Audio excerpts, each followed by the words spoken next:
Hi everyone, let's take a look at problem 13-1A where we're working with ratios, common size statements, and trend percents. We have the Corbin Company and we have a comparative income statement information in front of you.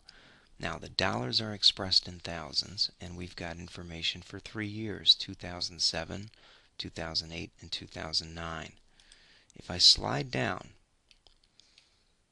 okay, we also have the balance sheet for those same years, also expressed in thousands of dollars. Now, the first part of this problem asks us to compute the current ratio. All right, so let me bring one of these numbers to light. And I've got 52.4, which is pulling from cell B27. It says equal B27, and you could also see that on the formula bar. Let me slide that up so you can see the formula bar. Okay. And now you see the formula right there. If you hit the formula bar, it will allow you to insert a function. If you already have a function in there, it will show you the parameters. All right. Once I have that, I can bring all the liabilities to light first. Okay.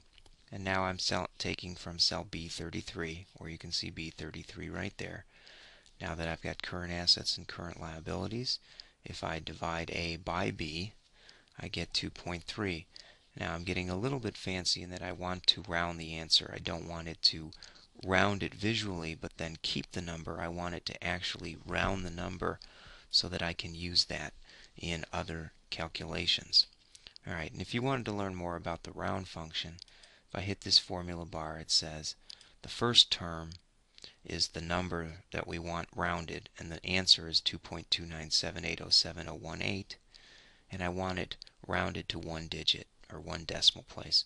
So 2.3 is what I really want the formula to be, and that's what it comes out.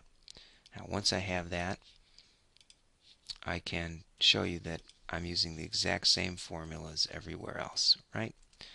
You could simply copy this to the next two ranges. All right. Well, why did I want to round it? Because normally when we give the current ratio, we give it as a ratio to 1. And to do that in Excel, I want to pull from what was in cell B44 and add the text string to 1. If I didn't round it, it would actually come back 2.2879587 or whatever the number was to 1. And that would look a little strange. So instead, I've rounded it so that I can provide the current ratio as it's shown here. Okay, that's the first part of this problem.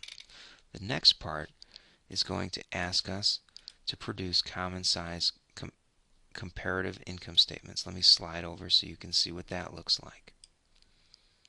Okay, so if we drop in the years for the income statement, and I'm just copying from the data given in the problem, and then I'm going to bring to light the exact same rows we had.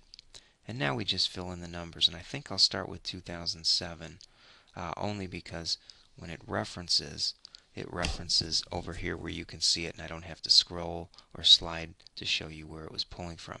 But what we're basically doing is saying, let's make sales equal to 100%, and then let's divide every other number by it. And here I've done it ahead of time, but I'll show you what we do.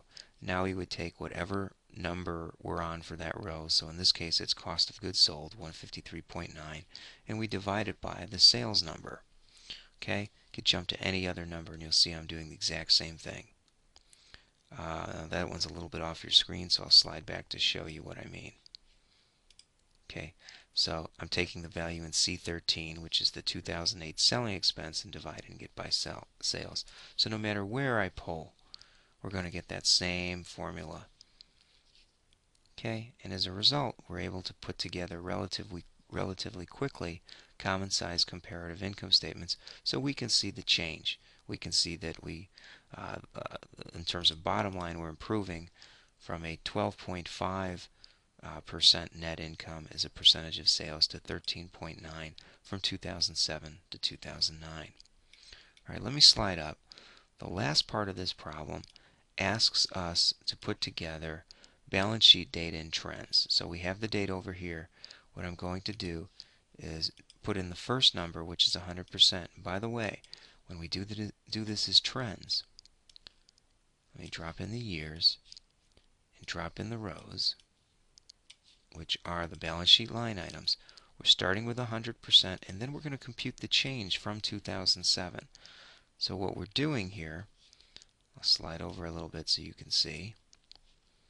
If I click on this, you'll see that I'm taking the value in C27 and dividing it by D27. And therefore, I'm getting a percentage of the base year for current assets. And once I do that, I can essentially copy that to all these other cells. And you'll see that in every case, we're taking the 2008 value for that line item, current liabilities in this case, dividing it by the 2007. Okay, and if we bring the last one to light, we have put together a complete balance sheet data and trend percentage using 2007 as the base. If I slide back over, that's all there really is to this problem. Okay, so we've now taken care of the current ratio. We've worked on common size comparative income statements provided up here, and we've just now completed balance sheet data using trend analysis down here. And I'll slide down so you can see all of that. And that's this problem, everyone. Thank you.